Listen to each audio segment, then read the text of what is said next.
오늘 저희는 이 단어 하나는 분명히 기억될 것 같습니다. 할렐루야. 이 시간 여러분과 저희가 함께 하나님을 예배할 때 하나님께 온 마음을 다하여 찬양하고 하나님을 높여드리는 예배의 시간이 되기를 소망합니다. 인생에는 이따금 예상치 못한 일이 벌어지곤 합니다. 알지 못했던 개인과 개인이 만나서 인연을 이루며 공동체를 형성하듯 결정과 결정이 쌓여서 또 다른 결정을 만들어내기 때문이지요. 그것이 예상했던 결과라면 어려움 없이 편하고 참 좋겠지만 예상을 벗어난다면 적잖은 분주함과 걱정이 생기기도 합니다. 하지만 그럼에도 불구하고 예상치 못한 결과가 가져다 줄 더 좋은 것들을 기대할 수 있는 이유는 우리의 인생이 하나님의 인도하심과 섭리하심에 있다는 기초적인 진리 때문입니다. 오늘 여러분께 말씀을 전하게 될 설교자가 제가 될 줄은 예상치 못한 일이었습니다. 그러나 예상치 못할 결과가 가져다 줄 더 좋은 하나님의 은총을 기대하며 이곳에 섰습니다. 성경에는 이 단순한 진리가 굉장히 다양한 관계 속에서 수많은 이야기로 기록되어 있습니다. 하나님의 시간에 하나님의 사람이 하나님의 사랑과 인도하심에 어떤 반응을 보이며 하나님과 어떻게 관계 맺어졌는지 말입니다. 그 진리는 지금도 현재 진행형으로 오늘 예배에 참여한 여러분과 저에게 모두 동일하게 적용될 것입니다. 그러니 오늘의 예배, 그 중심에 계시는 하나님께서 우리에게 은혜를 더하셔서 우리의 마음을 위로하시고 우리에게 예수 그리스도를 닮아가고픈 마음을 더하실 걸 기대했으면 좋겠습니다. 오늘 우리가 살펴본 신명기는 모세오경을 마무리 짓는 성서입니다. 모세오경은 하나님께서 선택하신 민족, 히브리 노예들이 하나의 신앙 공동체인 이스라엘로 형성되어 가는 과정을 다루고 있습니다. 그 과정에서 모세오경을 관통하는 주제 하나는 이스라엘의 하나님 여호와는 창조주 하나님이시며 우리의 왕이시다라는 신앙 고백입니다. 모세오경은 결국 어떤 왕도 개입되지 않았던 모세 시대의 관점으로 이스라엘의 역사를 분석하고 미래를 전망합니다. 또한 하나님의 통치하심이 이스라엘 백성들에게 어떻게 응답되었는지 그 순종과 불순종의 결과를 도식적으로 보여주기도 하지요. 나아가 신명기는 이스라엘의 정체성이 무엇인지를 확인하고 있습니다. 이스라엘 백성이 가나안에 들어갔을 때 관념에 국한된 하나님 나라가 아니라 구체적으로 이 땅에 정립되어지는 실체적인 하나님 나라를 구현해야만 했습니다. 이 말인즉 이스라엘의 정치, 경제, 문화, 종교 다방면에서 하나님의 다스림을 받고 있다는 사실을 구현하고 드러내야 할 숙명이 이스라엘 백성들에게 있었다는 사실입니다. 그렇게 모세는 설교의 방식을 빌어 이스라엘의 역사를 되짚어가며 출애굽에서부터 가나안 맞은편에 이르기까지 하나님께서 어떻게 인도하시고 어떻게 보살피시고 어떻게 먹이셨는지에 대해서 설명하며 하나님의 사랑과 은총을 반드시 기억할 것을 강조했습니다. 그 중에서 저희가 본 신명기 12장과 26장을 소위 신명기 법전이라고 하는데요. 김혜권 교수님은 모세오경이라는 책에서 이 신명기 법전의 율법들이 나열된 순서가 십계명의 순서와 동일하다고 말했습니다. 이 말인즉슨 이 율법들은 지켜도 그만이고 안 지켜도 그만인 것들이 아니라 반드시 지켜내야 하는 율법이었던 것을 강조합니다. 이 신명기 법전은 출애굽 2세대들이 종교적으로나 물질적으로나 아주 풍요로운 가나안 땅에서 정착하며 살아갈 때 꼭 준행해야 할 세부적인 율법들이 기록되어 있습니다. 다시 말해서 풍요로운 땅에서 이전과는 다른 삶을 살게 된다면 가나안의 토착 종교와 토착 신들이 분명히 존재할 건데 그 가운데서 어떻게 하나님께만 예배하고 하나님께만 찬양하고 하나님만 섬길 것인지 반드시 지켜야 될 율법들이 기록된 것입니다. 아까 말씀드렸다시피 이 율법은 지켜도 그만, 안 지켜도 그만인 게 아니라 반드시 선택과 결정이 요청되는 반드시 지켜야 하는 명령들이었습니다. 오늘 저희가 살펴본 본문도 그 신명기 법전 안에 포함되는 명령인데요. 개인적으로 저는 이 신명기 법전에서 이 구절이 가장 따뜻하고 친절하다라는 생각이 듭니다. 여러분, 기억을 더듬어 보시면 혹시 추수했던 장면이 기억나시나요? 모두 도시 출신이실까요? 시골에서 나고 자라신 분은 그 곡식을 베는 장면을 한 번쯤은 보셨을 거예요. 저도 어렸을 적 요맘때 시골 할머니 댁에 가면 벼를 베느라 꽤 분주했던 기억이 있습니다. 요즘은 기계로 순식간에 베어내니까 뭐 그런 낭만들이 없지만 제가 어렸을 때 봤던 모습은 잘 익어서 고개를 숙인 노란 볏짚을 잡고 낫으로 베어 나가는 그 행동들이 되게 리드미컬하고 재밌었어요. 멋있기까지 했습니다. 대단하시다라는 생각이 들었거든요. 그런데 낫을 사용해서 벼를 베다 보면 듬성듬성 남는 단들이 있습니다. 저는 그 멀찍이 떨어져서 그 광경을 봤기 때문에 듬성듬성 떨어져서 가는 거면 뭔가 빠뜨린 것 같은 생각 때문에 저기 남았어요 라고 소리쳐서 알려드렸거든요. 근데 일을 하시는 아저씨들은 저의 소리는 개념치 않으시고 여전히 벼를 베며 앞으로 나아가셨어요. 그럼 전 또 모범적인 어린이라서 그쪽에 친히 논으로 들어가서 벼를 베시는 분들께 말씀하죠. 아저씨, 저기 벼가 남아있어요. 그러면 아저씨들은 그냥 둬, 괜찮아. 저건 어려운 사람들을 위해 두는 거야 라고 말씀하셨습니다. 근데 여러분, 그분들이 이렇게 젠틀한 어투로 말씀하셨을까요? 그냥 둬! 내비둬도 돼! 나가! 라고 말씀하셨지만 꽤 오랜 시간이 지난 지금도 제 머릿속에 어려운 사람들을 위해 남겨두는 거야 라는 말이 굉장히 인상적으로 자리 잡았습니다. 그래서 저는 지금도 볏짚이 다 벤 논을 보면 저기도 누군가를 위한 배려가 남아있겠구나 라는 기억들이 떠올라요. 신명기에서 어렵지 않게 볼 수 있는 단어가 이 어려운 사람들을 지칭하는 객, 고와 과부라는 단어입니다. 당시 빈민에 속했던 객, 고와 과부를 어떻게 대해야 하는지 본문은 약빈자 보호사상이라는 주제로 보다 상세하게 기록하고 있습니다. 저희 19절 말씀을 다 함께 읽어보도록 하겠습니다.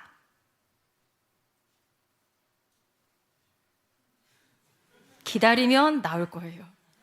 네, 저희 오늘 본문 중에 19절 말씀을 한번 보여주시면 좋겠는데요. 네, 함께 읽을까요? 시작!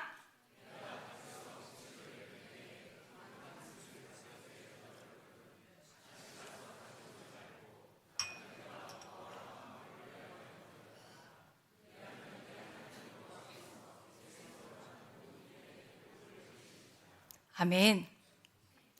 말씀에서 그 한 뭇이라는 단어는 공간을 뜻하기보다는 곡식의 한 다발을 뜻하는 게 맞습니다.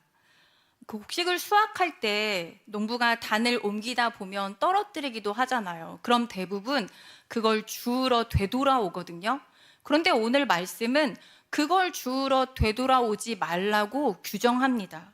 왜냐하면 그것은 객과 고아와 과부의 몫이기 때문입니다. 여기에서 버려두다라는 히브리어는 쓸모없다, 흘렸으니 버려라 라는 의미가 아니에요. 이 버려두다라는 말은 주어가 누구인지 이 버려진 대상이 이 주어의 몫이라는 것들을 정해주는 언어입니다. 다시 말해서 이 버려진 단이 누구의 몫으로 돌아가야 하는지 하나님께서 정해주셨고, 떨어뜨린 단은 분명히 객과 고아와 과부의 몫이라는 의미이지요. 이것은 마치 기업이 없는 제사장과 레위인의 몫으로 번제에서 흔든 가슴 요제와 뒷다리살을 준비해서 이건 제사장과 레위인의 몫이야 라고 정해둔 것과 비슷한 이치입니다. 추수할 땅이 없는 약빈자들에게 돌아갈 몫으로 하나님께서 지정해 주셨고, 그 몫은 그들에게 돌아가는 것이 마땅했습니다. 네, 이어지는 20절, 21절도 같은 맥락인데요. 감람나무의 열매도, 포도원의 포도도, 객과 고아와 과부를 위해 남겨둘 것을 명령하셨습니다. 자신의 땅에서, 자신의 밭에서 시간과 정성을 들여 힘을 들여서 일군 그 곡식의 수확물은 그 소유가 농작한 사람에게 있는 게 마땅한 일입니다. 이게 내 거야 라고 단정한다고 해도 무엇라 할 말이 없는 거죠.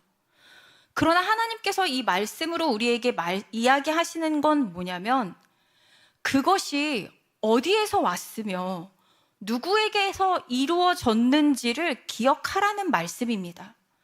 그걸 거두게 하신 분이 누군지, 그걸 가꾸게 하신 분이 누군지, 그걸 주신 분이 누구인지를 기억한다면 그걸 기꺼이 약한 사람들을 위해 내놓을 수 있다는 말씀이신 거죠.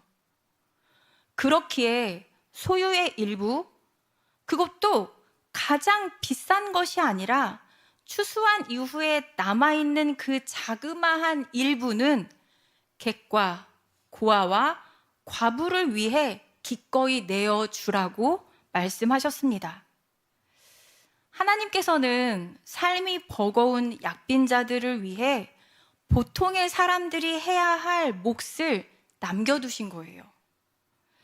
세상에서 소외된 사람들을 향해 자신의 것을 기꺼이 내어줄 수 있는 마음을 요구하셨고, 삶이 버거운 이웃을 위해 하나님을 믿는 신앙인들이 무엇을 해야 하는지 그 몫을 남겨두셨습니다.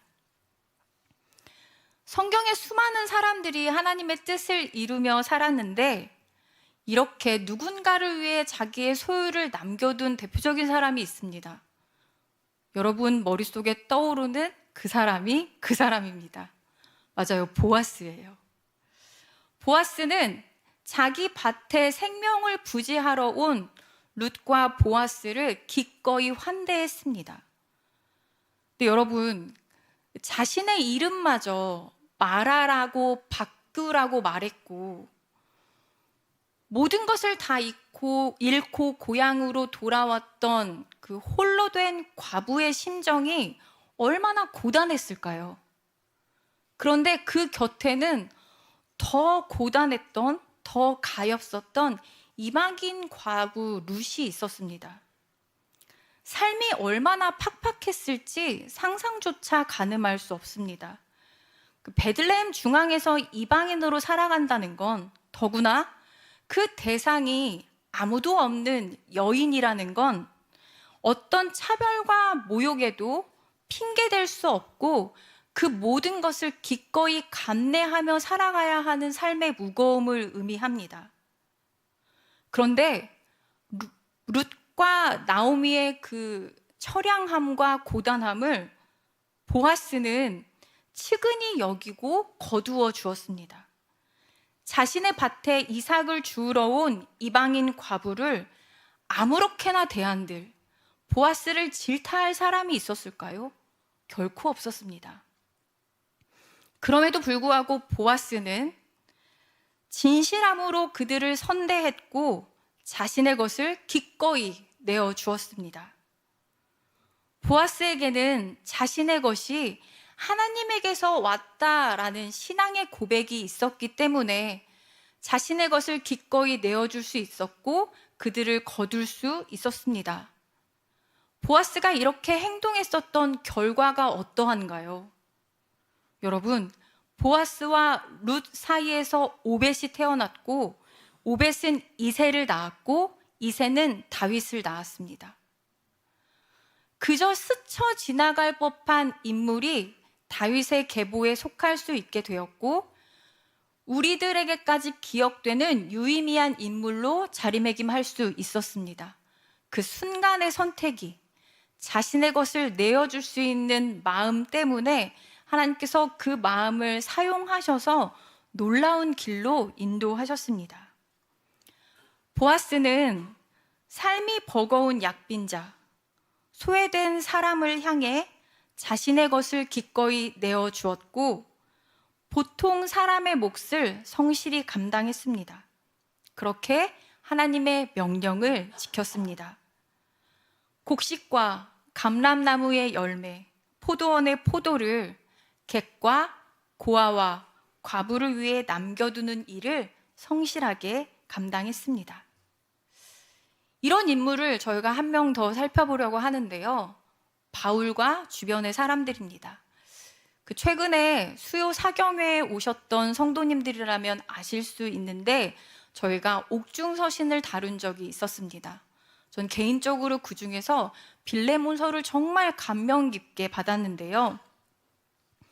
오네시모라는 종의 일탈이 사건의 발달입니다. 당시 법률상 종의 생명은 주인의 것이었기 때문에 오네시모의 목숨 역시도 빌레몬의 것이었습니다. 그런데 오네시모가 빌레몬의 재산 일부를 탈취하여 경로를 알 수는 없지만 에베소에서 바울을 만났습니다. 그리고 복음을 받아들이고 회심하여 예수님을 믿게 되었죠. 바울 곁에 머물게 되었습니다. 시간이 흘렀고 바울이 이 오네시모를 빌레몬에게 다시 보내려는 상황이 이 빌레몬서이지요. 그런데 저는 이 세 명의 관계가 참 독특했습니다. 사도와 노예, 그리고 주인. 바울은 오네시모를 빌레몬에게 보내지 않고서도 오네시모에게 면죄부를 줄 정도로 권위 있는 사도였습니다. 그런데 굳이 오네시모를 빌레몬에게 보냈습니다. 오네시모도 빌레몬에게 가는 게 어려운 일이었을 거거든요. 도망친 종의 생명이 주인에게 있기 때문에 빌레몬이 오네시모에게 책임을 물어 목숨을 빼앗는데도 그거는 손 쓸 수 없는 일이었습니다. 그러니 오네시모 입장에서 빌레몬에게 돌아가는 게 쉬운 일은 아니었을 거예요. 그런데 마찬가지로 빌레몬도 그런 어려운 환경은 마찬가지였습니다. 왜냐하면 내가 통솔하는 그 나의 노예가 한 명 도망쳤다는 건 주인으로서의 명예가 실추되는 일이었거든요. 그러니 도망간 오네시모가 다시 돌아온 건 애써 감춰뒀던 어떤 이슈가 드러나는 일이었기 때문에 빌레몬에게도 썩 반가운 일은 아니었을 수 있습니다. 그런데 제가 놀랍게 봤었던 건 이 세 명의 관계의 교집합이 너무나 매력적이고 너무도 복음적이었습니다. 바울은 빌레몬에게 오네시모를 보냈고 오네시모는 바울의 말대로 빌레몬에게 갔으며 빌레몬은 오네시모를 믿음으로 받아들였습니다. 빌레몬서가 말하는 관계의 교집합이 흡사 본문이 말하는 약빈자 보호 사상과 비슷하다 생각했습니다. 밭의 주인은 곡식과 열매를 밭에 남겨두고 객과 고아와 과부는 그 곡식을 먹음으로 생명을 연장하는 관계. 그 관계의 교집합 속에서 하나님의 사랑이 어떻게 열매 맺어지는지 보여주기 때문입니다. 삶이 버거운 약빈자를 위해 신앙인들이 보통 사람의 몫을 감당할 때 소외된 사람들을 향해 자신의 것을 기꺼이 내어줄 때, 소외된 자들을 보호하려는 하나님의 마음이 사용되어지고 일하셔서 신앙인들이 아름답게 반응하는 하나님의 나라가 이루어질 것입니다. 저는 이 관계의 교집합이 그때 시대에만 국한된 게 아니라 확신합니다. 현대를 살아가는 우리 모두에게도 하나님께서 이럴 사명을 주셨고 우리는 충분히 그런 일을 감당할 수 있습니다. 보통 사람의 몫을 내가 기꺼이 감당할 때 나를 통해 누군가는 생명을 연장하는 놀라운 기적을 맛보게 될 것이며, 또한 마음이 지치고 상심한 그런 약빈자 역시 우리가 제시하는 예수 그리스도의 복음과 하나님 나라의 말씀으로 새 힘을 얻어 소망하고 꿈꾸는 삶을 살아갈 수 있게 될 것입니다. 저는 그 관계의 교집합이 여러분과 저희 높은 뜻 하늘교회에서 이루어질 수 있기를 소망합니다.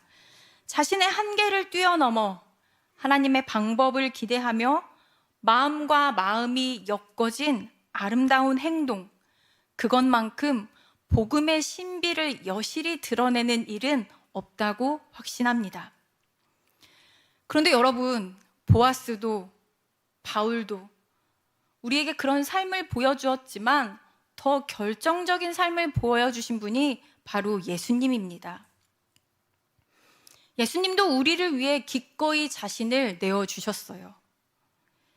예수님은 하나님으로부터 소외되고 격리된 약빈자인 우리 외로운 인간들에게 하나님의 사랑을 알려지고 이를 통해 생명을 갈망하는 인간들에게 성부와 성자와 성령 사이에 공유되는 하나님의 사랑을 알려주시기 위하여 우리에게 오셨습니다. 이 얼마나 놀라운 신비입니까? 제가 설교 원고를 쓰면서 와, 이런 놀라운 기가 막힌 신비가 있다니라고 감탄했거든요. 근데 이게 전달이 잘 안 돼요. 놀라운 신비가 또 있을까요? 예수님이 기꺼이 자신을 내어주신 덕분에 여러분도 저도 우리들의 삶을 영위할 수 있는 것입니다. 그리고 아무것도 아닌 우리가 하나님을 아버지라 고백하며 살아가지 않습니까? 하나님과 교제하는 존재로 거듭났다는 사실, 예수님이 기꺼이 자신을 내어주신 덕분입니다. 예수님이 약빈자 중에서 약빈자였던 우리에게 자신의 것을 내어주신 결과물이지요. 그 사랑 때문에 여러분과 제가 여기에 있습니다. 그러니 우리 역시도 그 사랑을 흘려보내서 우리 주변의 관계의 교집합 안에 약빈자들이 힘겨워하지 않을 수 있는 도움을 주는 것이 마땅한 일입니다.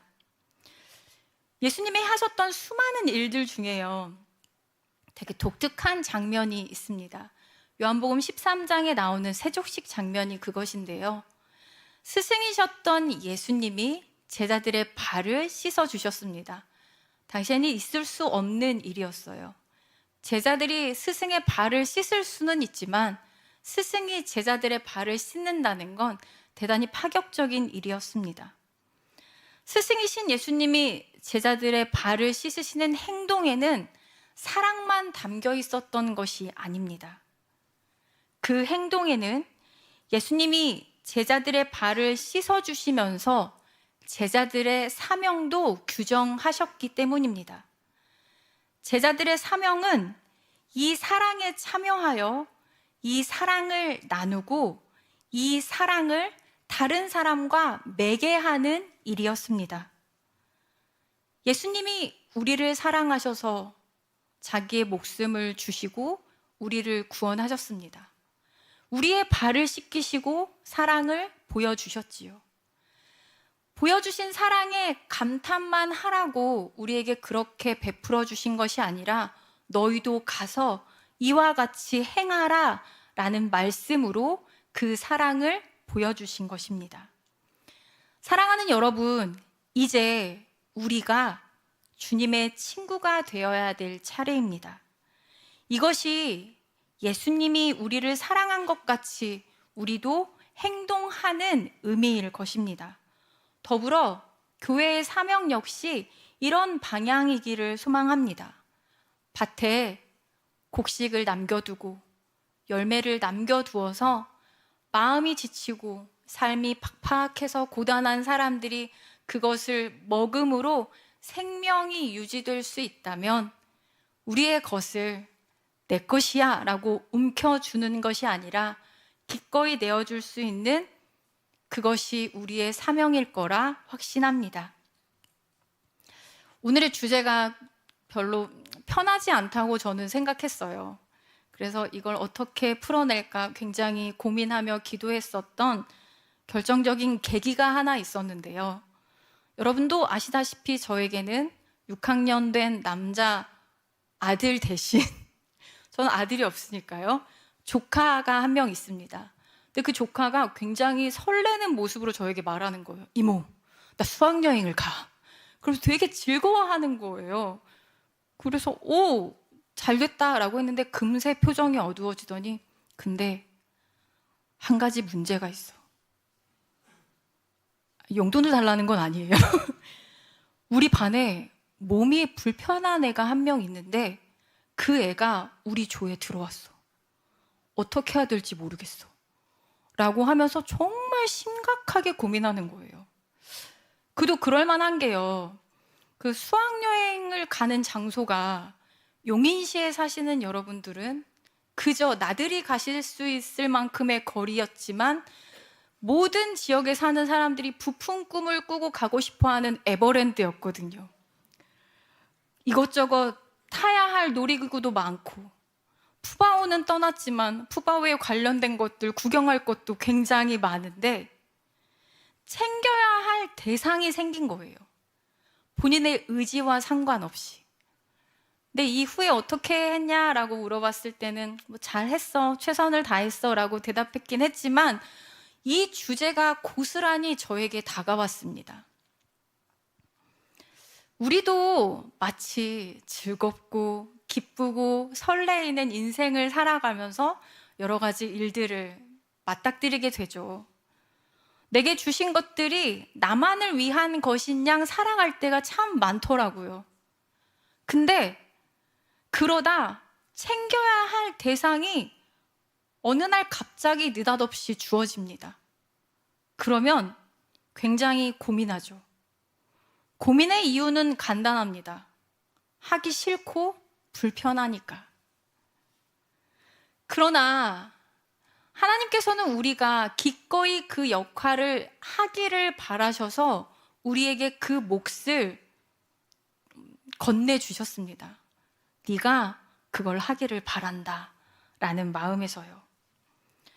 예수님이 우리에게 보이셨던 사랑은 그것과는 하기 싫고 귀찮은 것과는 정반대의 성질입니다.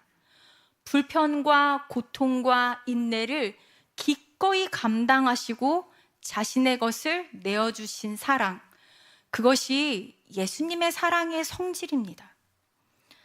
하나님께서는 우리의 부족함과 약함을 아시고 밭을 추수한 이후에 포도나무에서 열매를 딴 이후에 아주 최소한의 것을 남겨두라고 최소한의 것을 하라고 말씀하셨어요.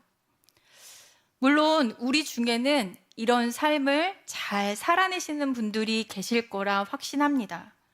하지만 그러지 못하시다면 우리 지금부터라도 그렇게 살아보면 좋겠습니다. 나만을 위해서가 아니라 내게 주신 것들을 주변과 나누며 약빈자를 위해 기꺼이 내어줄 수 있는 삶을 희망하고 살아보셨으면 좋겠습니다. 우리도 선물의 사랑과 필요의 사랑을 하며 살아갔으면 좋겠습니다. 오늘 설교 제목이 굉장히 낯서실 거예요. 선물의 사랑, 필요의 사랑. 이 두 단어가 의미하는 것이 무엇이지? 라고 고개를 갸우뚱하셨을 텐데요. C.S. 루이스라는 작가를 좋아하시는 분이라면 이 단어를 보고 눈치채셨을 수도 있겠습니다. C.S. 루이스는 나니아 연대기와 순전한 기독교를 쓴 작가인데, 이 C.S. 루이스가 쓴 책 중에 4가지 사랑이라는 책이 있습니다. 그 사랑에서 하나님의 사랑을 어떻게 표현하며 살아야 할지에 대한 언어로 선물의 사랑과 필요의 사랑이라는 단어를 등장시켰고, 저는 그걸 차용한 것입니다. C.S. 루이스는 모든 사랑의 발명자이자 사랑 자체이신 분, 자연의 창조자로서 하나님은 우리 안에 선물의 사랑과 필요의 사랑을 심어주십니다 라고 말했습니다. 선물의 사랑은 하나님의 사랑을 의미합니다. 바라는 것 없이 거저주는 사랑, 자신의 모든 것을 아까워하지 않고 기꺼이 내어주는 사랑이 선물의 사랑입니다. 반대로 그 외롭고 겁먹은 아이가 어머니의 품속으로 달려가는 것 같은 게 필요의 사랑이에요. 하나님께서 우리에게 선물의 사랑을 부여하시면서 필요의 사랑을 자신만을 위해 사용하지 않고 주변과 함께 사용하라고 말씀하셨습니다. 우리에게는 이 선물이 이미 주어졌기 때문이지요.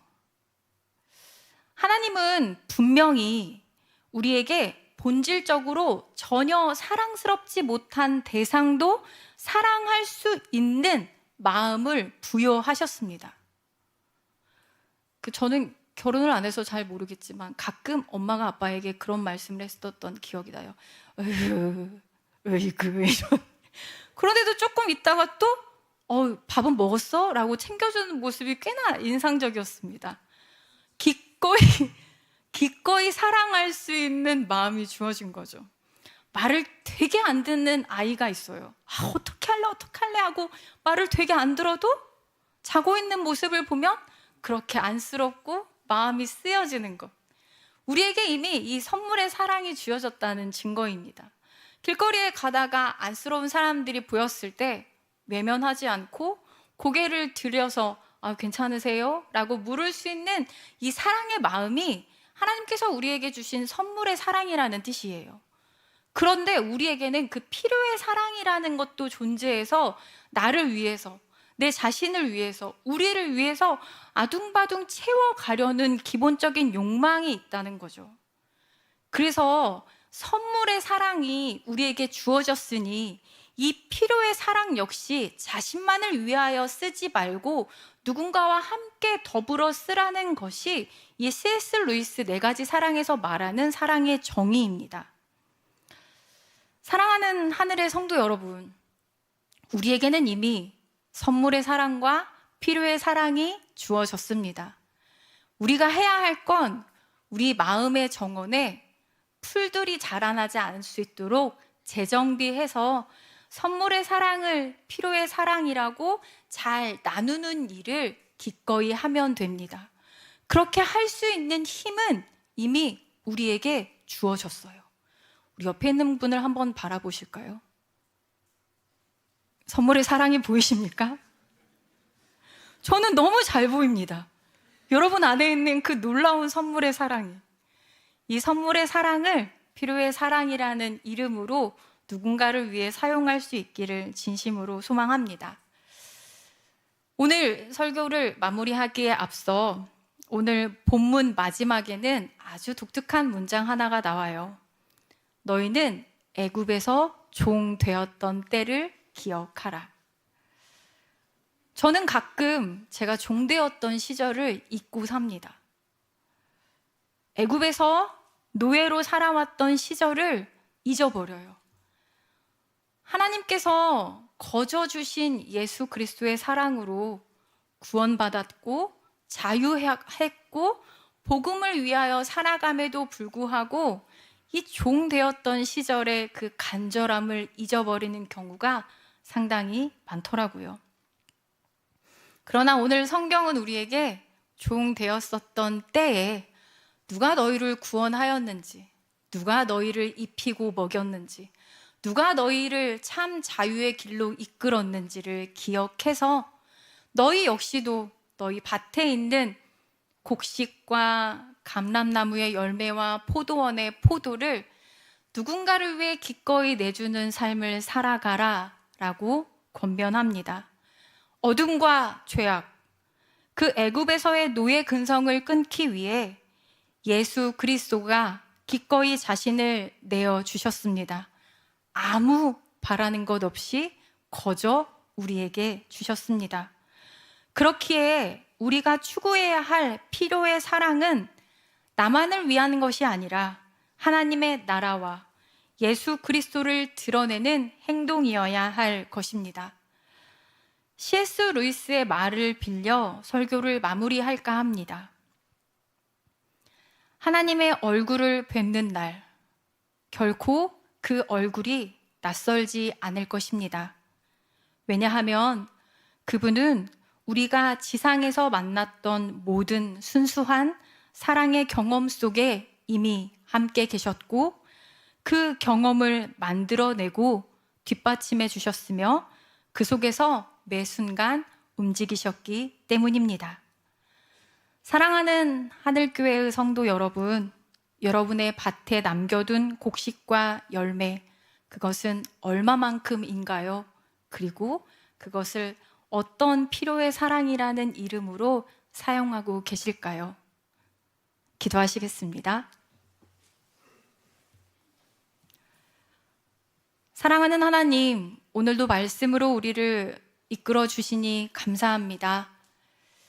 종되었던 시절에 하나님께서 우리를 예수 그리스도의 사랑으로 구원하셨고 참 평안과 참 자유와 참 빛을 지향하며 살아갈 수 있는 빛의 자녀로 만들어 주셨습니다.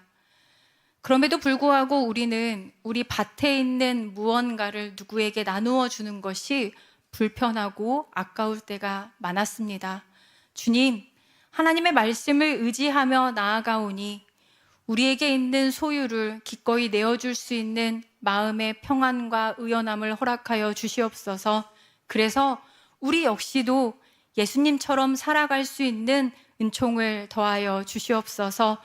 우리의 선물의 사랑을 필요의 사랑으로 기꺼이 내어줄 수 있는 거룩한 사명을 감당하는 우리 모두가 될 수 있도록 은혜를 더하여 주시옵소서.